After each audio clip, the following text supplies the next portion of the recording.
Here's what I want to do. Here's the objective of what we're about to do. I've wrapped up the script for my thoughts on Destiny going into 2024. The script is done. I'm going to record it tomorrow. It's going to come out on Friday. So that video is going to come out, and it might answer some questions that you might have, but it's more of like, here's how I'm feeling about stuff, not necessarily here are the answers to some questions. I want to use this time today to answer any of your burning Destiny questions, whatever they might be. More so related to, you know, Destiny going into 2024, final shape, what's after final shape, stuff like that. Don't ask me like, what do you want on your fixed odds? Like, that's not what I'm looking for. I'm looking for, you know, those bigger scope questions. Don't ask me, do you think conditional finality is going to get a catalyst? Like, that's not what we're talking about today. And I'm going to start with, who do you think has the biggest hog in the Destiny universe? I bet Zavala's packing. No, it's Shaxx. 100% Shaxx. Never mind. Are you going to do the wishes when they come out in February or ignore them? No, I will still be engaging with any and all new Destiny content that comes out during the year. I just don't plan on forcing myself to do more than what I want to be doing. Are you afraid that the Final Shape raid will be the last one true raid race we have?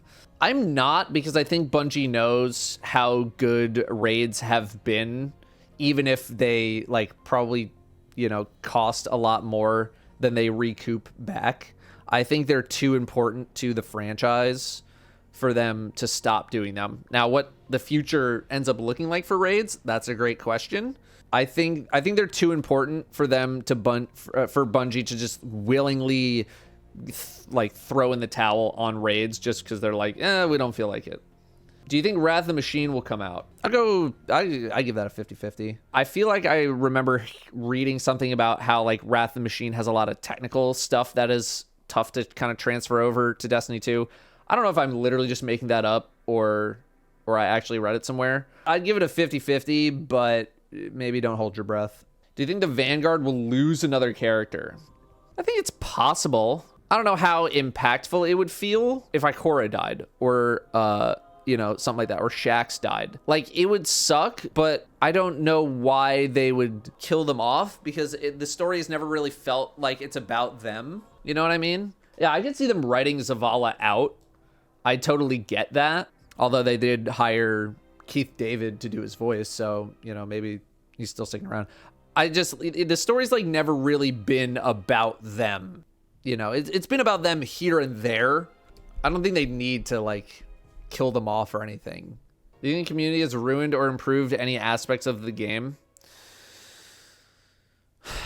I will say that something that a lot of people probably don't realize is that a lot of things that Bungie does in the game is the direct result of community feedback.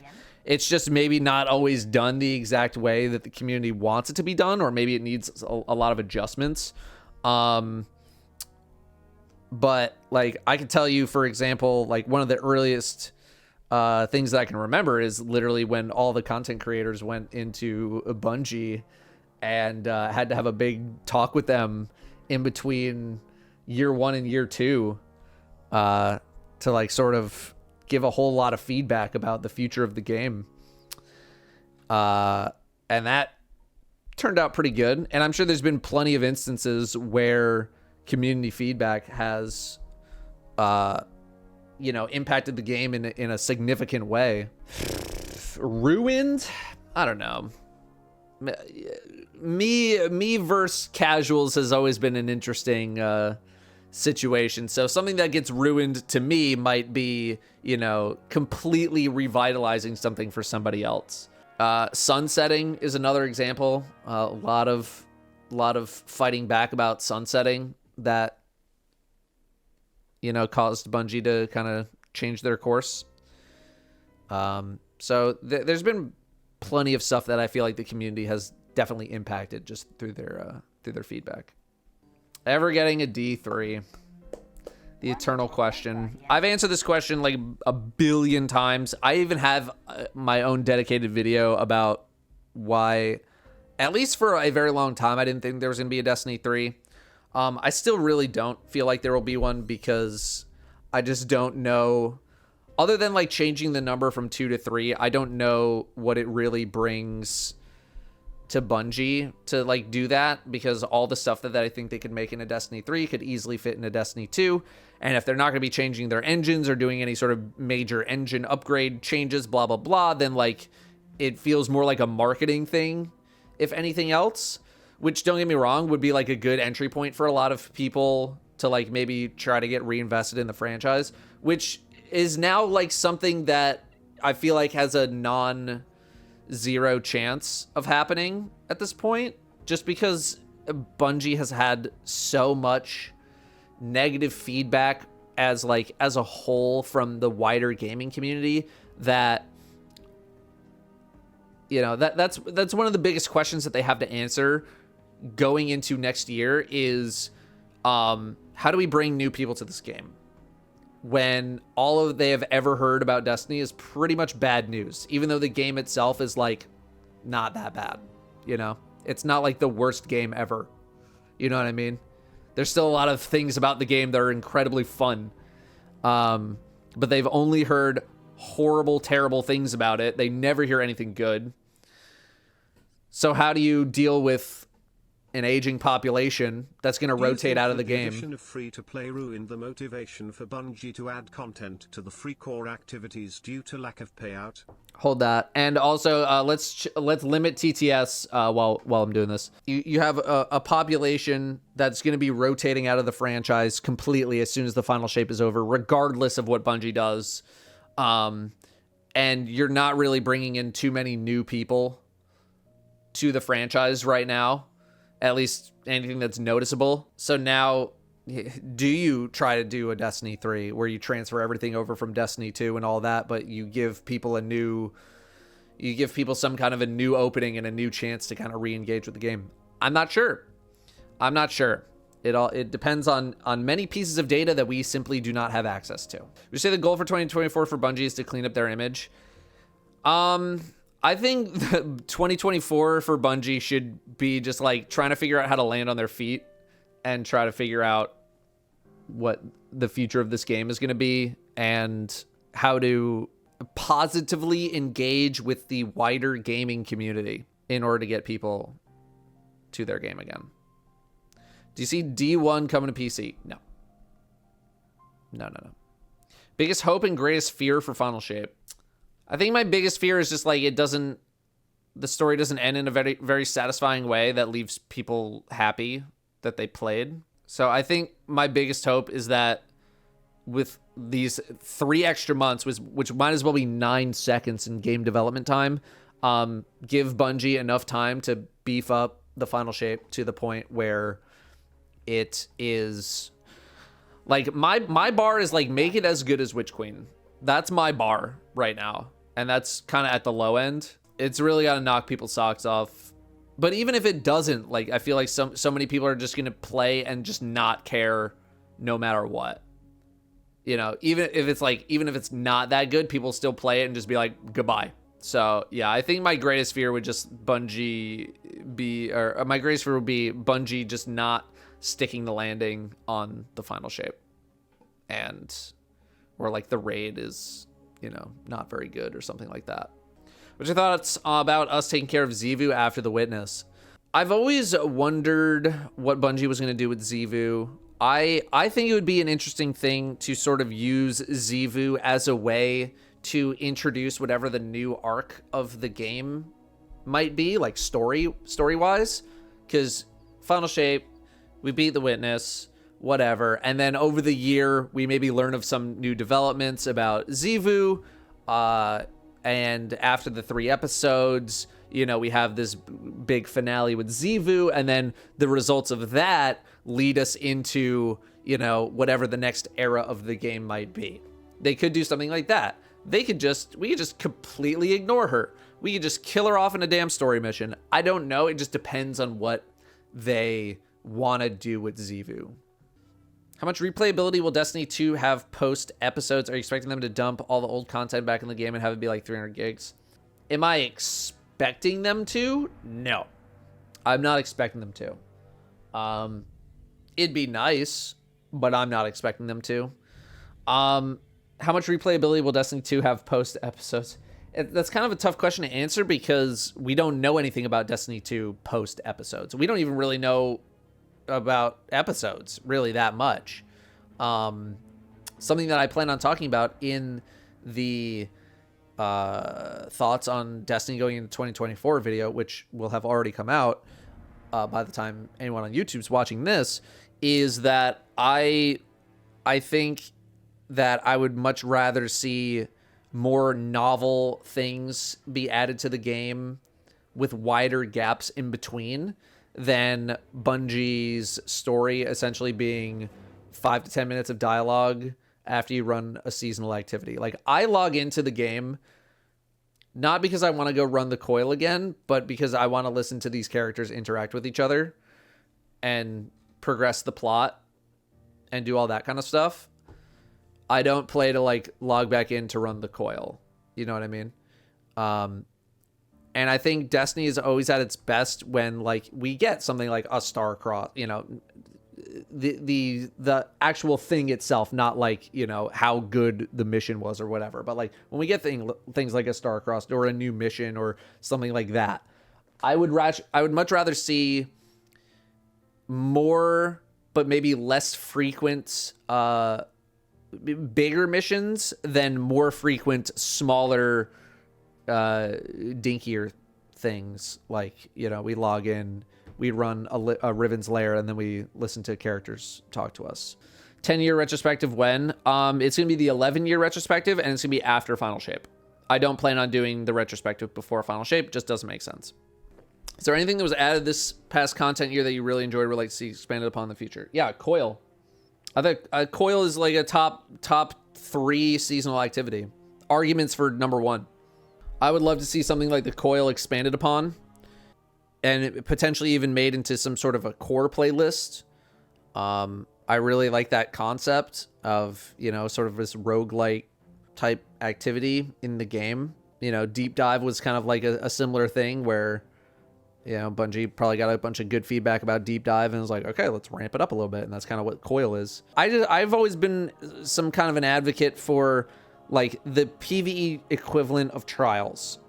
I want some sort of PvE like Trials thing for me to compete in. Something where like your score matters, you know, actually matters with leaderboards. I mean, I've been preaching for that for, you know, 10 years now at this point. How does Bungie make loot relevant in 2024 with weapons being easily crafted, millions of weapons, armor with little no change or value? Yeah, that is probably the biggest question that Bungie has to answer with regards to the game itself this year. I think we've hit kind of like the upper limit of how much Bungie can power creep weapons to the point where now if you want to introduce something new, it just needs to be blatantly better. Or it needs some sort of a, you know, update from a previous weapon that we haven't seen in a while. But like armor as well, I haven't had to care about armor in I don't know how long because, you know, I grinded a bunch of artifice armor. I have all the builds that I want. And, you know, if I only have tier 37 stats instead of tier 38, oh no, big effing deal. I don't even have an answer, really. You somehow need to get people inspired again to like want to go grind some items, but like you said, crafting has been it's been a blessing and a curse depending on who you talk to. You know, to get one of the best weapons in the game right now, all I need to do is walk up to a vendor, spend a bunch of engrams to get the pattern, which then I can craft the weapon and then I can level it with currency to its maximum power without having to actually use the thing at all.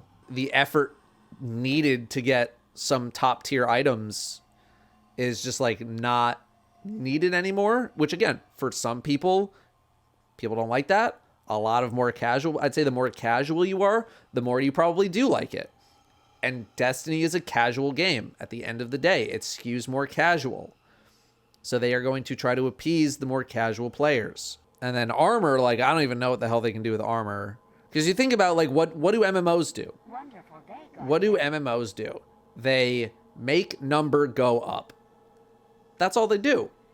That's all they do is the number goes up. How do you get better items?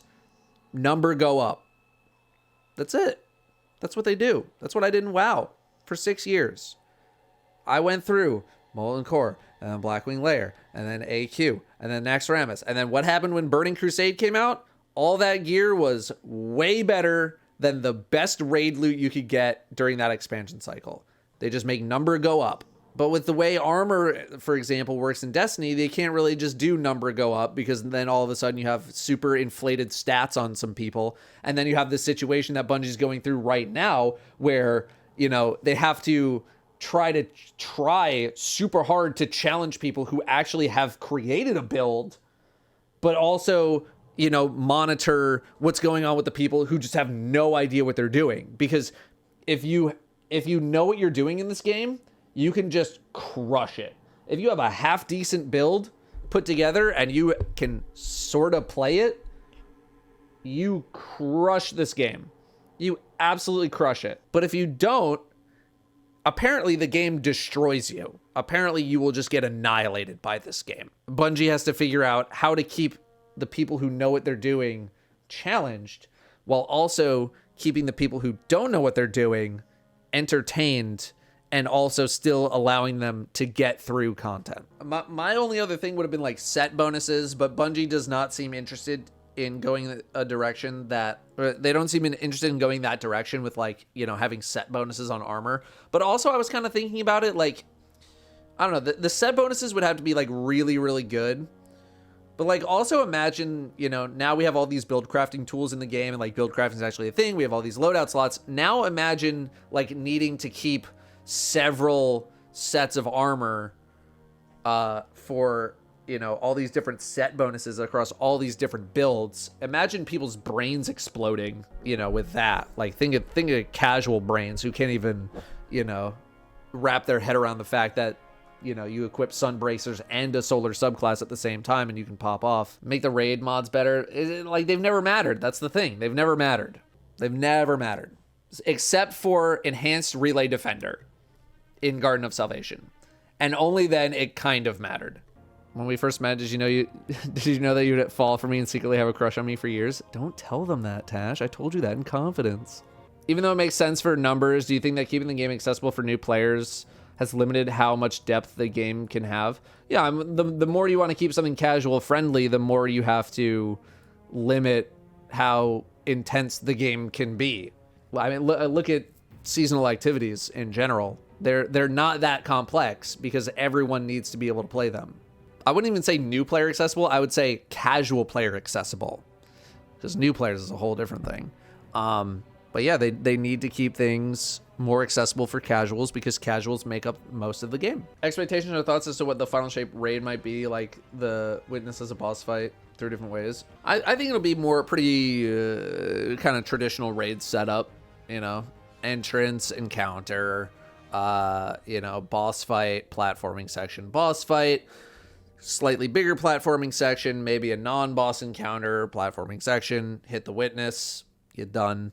I just do expect it to be a bit more extravagant, huge set pieces, potentially bigger boss fight, maybe an extra boss thrown in. I could see there being some sort of like, you kill the Witness and then you have to, you know, run the heart to the Techians type thing at the end. I expect it to pretty much play like most other raids that we have, that we've gotten.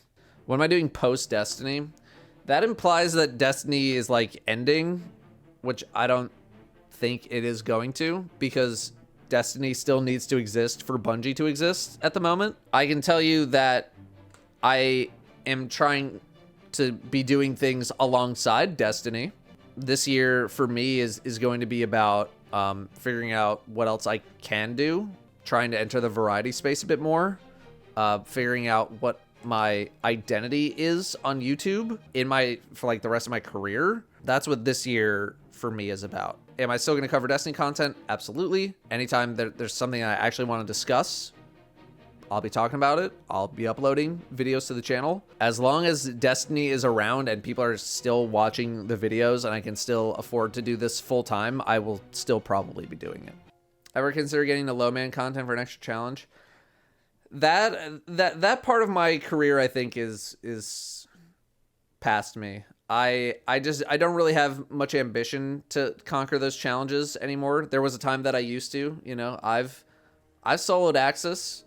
I mean, soloing Crota back then is not the craziest accomplishment, but I've done solo Axis. I've done some duo raid boss things, but I am much more selective with my time nowadays, and I don't really want to use my time just trying to like 3-man raid bosses and stuff like that. I do feel very confident that I could do those things if I really tried to, but it's just not something that nowadays I have much ambition to do. Let's pat Brim. Brimstone. Bean inspection. Let's check those beans. Those are good beans, Brim. You passed another inspection. With Marathon coming in 2025, Sure. What kind of content would you like to see with D2? Knowing that running That's not 2 where I thought that live was going. services games at the same time is going to be pretty resource intensive, what could we expect both content and story-wise going forward with D2? I think that is still a question that Bungie is figuring out. What kind of content would I like to see with D2? I would like to see episodes just be better seasons. I would like, more incentives to log in to the game other than just hearing 3 characters talk lines at each other and going into collect a bunch of weapons patterns that I'll never use except for the absolute best of the best. That's what I want. I think I would rather see fewer bigger scope pieces than more smaller scope pieces. That's really what I want to see. But without kind of knowing their plans for what episodes are, other than just like the timeline and like they're going to add more content and like here's kind of what the story's going to be. Other than that, like we need to see how it plays, but I think my biggest concern would be that they just end up playing like seasons. Yeah, I don't know, because I don't think even Bungie knows what they're going to do after the 3 episodes are over. After the 3 episodes are, they're probably just now having conversations of what is the transition from these 3 episodes into the next thing. Whether it's a big expansion, whether it's the start of another 5-10 year storyline, they're still talking about those things.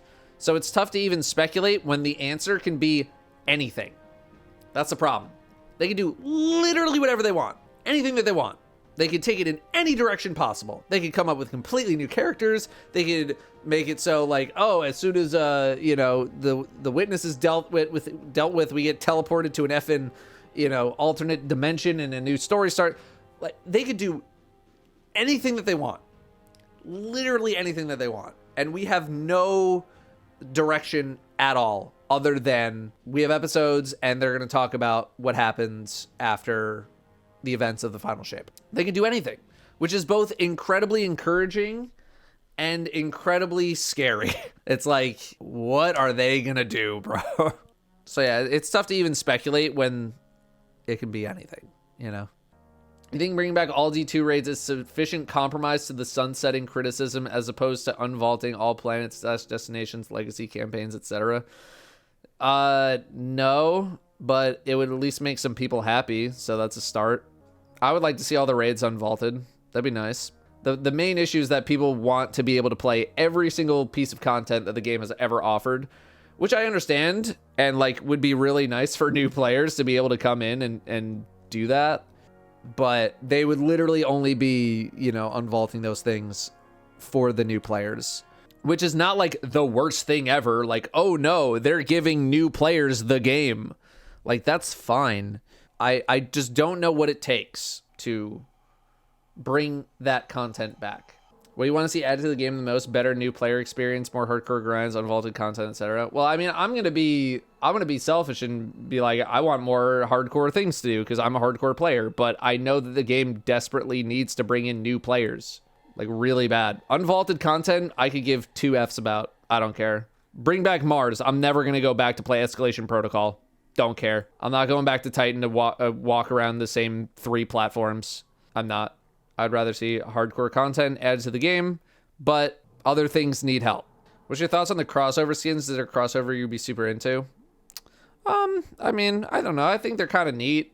The armor from them has been pretty damn good. Personally, I don't really interact with the Eververse store that much. I still have yet to buy anything with silver. It's not something that I really engage with. Am I still enjoying D2 at the moment, or are we just stuck?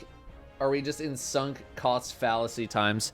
I still enjoy popping on now that I take more frequent breaks. Like, I used to just log on every single day and just bash my head against the wall.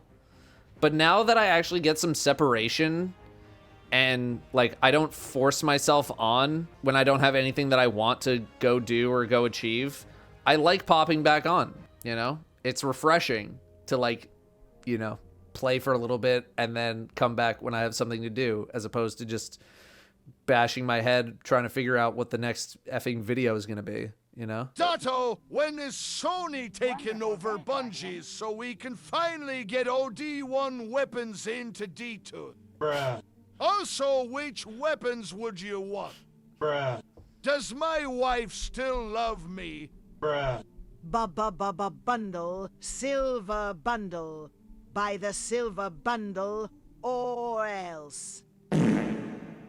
On second thought, why don't we just end it? Should they turn the Gambit maps into PvP maps? I don't think they've. I mean, I don't know. They weren't really built for that. I don't know how weird. I don't know how well they would flow. I think we should get a bounty/quest limit increase as a returning player. I'm constantly balancing quests versus bounties.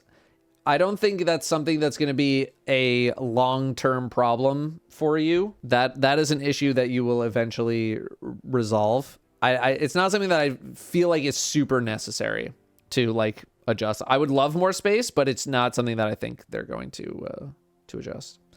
If you had a time machine, at what point would you go back and tell Bungie don't do it? When would that be? Oh my god. Lightfall being strand focused. How far back, bro? Because we could go back. I'm talking supercut. Go back. There's a lot of times. There's a lot. Last 5 years. Okay, so we're saying Forsaken onward. I don't know how many things I would have told them, like, don't do it so much as I would have told them, like, do this better or do it different. Yeah, sunsetting. Yeah, I don't know. I would go back to the start. I'd go back to D1.